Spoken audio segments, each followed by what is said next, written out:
Nandito po tayo ngayon sa Calatagan.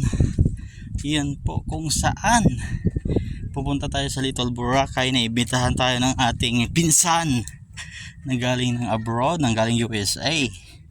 Kaya po ito ang aming sasakyan papunta doon. Oh my goodness. Yan. Ito po ang aming sasakyan. Yan. Alright. Sakay po tayo dito.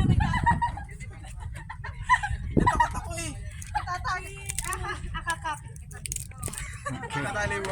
Yan. Gagawin angkla? Ganito pala yun. Mag-CR kami lahat, ikaw lang maiwan dito. Bakit? Kanina hindi ka ni-CR. Marami Yan na po. lang uling. Oo. Yan. Ito ang aming bangka. Yan.